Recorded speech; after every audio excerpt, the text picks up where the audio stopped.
Hello and welcome back to another smashing episode of Nosensefornonsense. Today we're going to talk about more guns.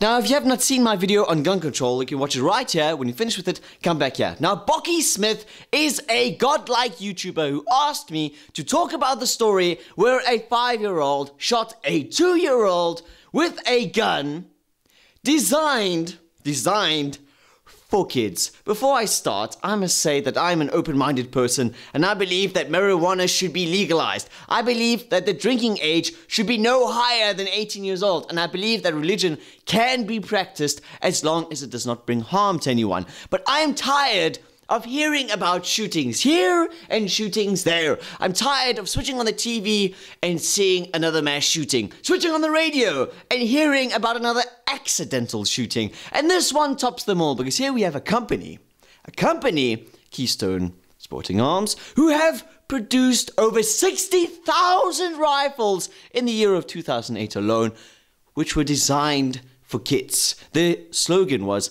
"My first rifle, guns for 5-year-olds.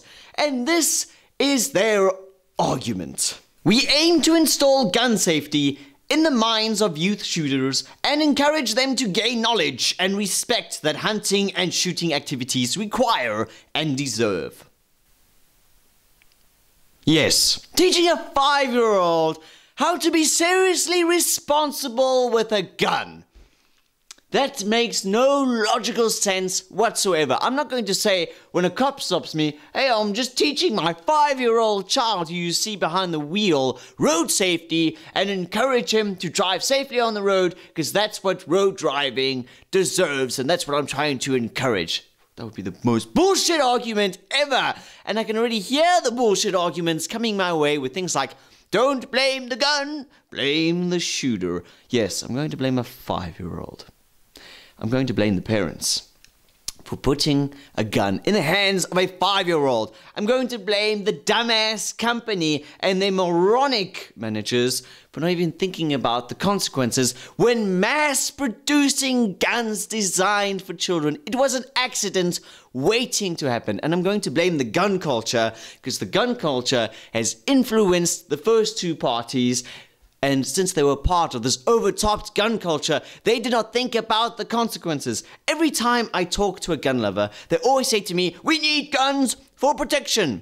That is true for the present day and also in the near future. But I always ask them, but don't you want to live in a world, a time, an environment where you know that the bad guy in front of you does not have a gun? Because that's how it is in my environment. That's how it is in my country. I know that the bad guy in front of me is not going to have a gun. But every time I ask that question, they always dodge it. They always say things to me like, "But the bad guy will get guns anyway. He'll find a way to get guns." No shit, Sherlock. Of course he's going to find a way to get a gun. Because you're mass producing them. You're making so many of them. You're making it easy for them. You're making it easy for them to acquire a gun. Recently, the first ever 3D gun was made and tested.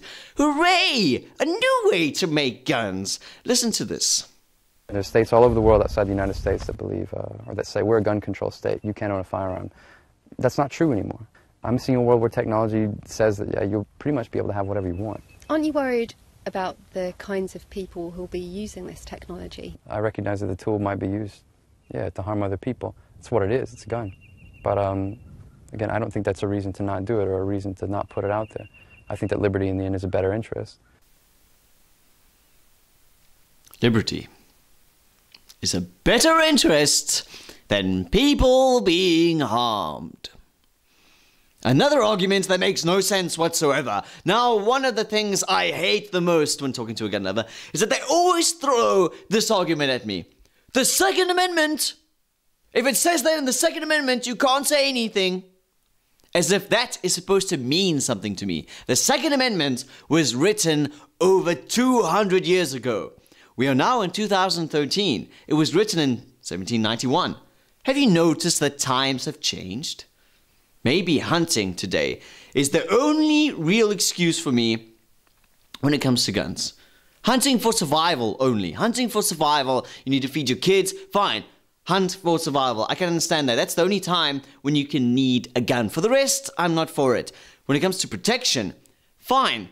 Only for today and in the near future, but that needs to change. You must want to live in a world without guns. It would take years to do that. Why? Because you've mass-produced so many and dug yourself into an extremely deep hole. And more guns is not going to solve that, because you're just making the whole thing worse. I'm tired of seeing on TV about mass shootings and accidental shootings. It happens way too often. It really happens way too often. And you're going to say to me, that's because of the media. The media are reporting the stories. But there are worse things happening, you know. There are more drunk drivers on the roads and stuff. Yes, they should report those. That should be on the TV.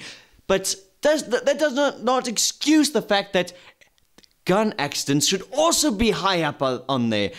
Drunk driving should also be high up in the media's radar. They should always say it and put it in your face so that you know that it is bad. So they're putting pressure on you so that you realize that it is a terrible thing. So listeners, don't blame the gun, blame the shooter. Why are parents so immensely stupid? And if you live in a world with guns, would you like to live in a world without guns? And if it's the opposite, would you want to live in a world with guns where you have that level of fear? So listeners, thank you for listening. So until next time, keep it nonsensical.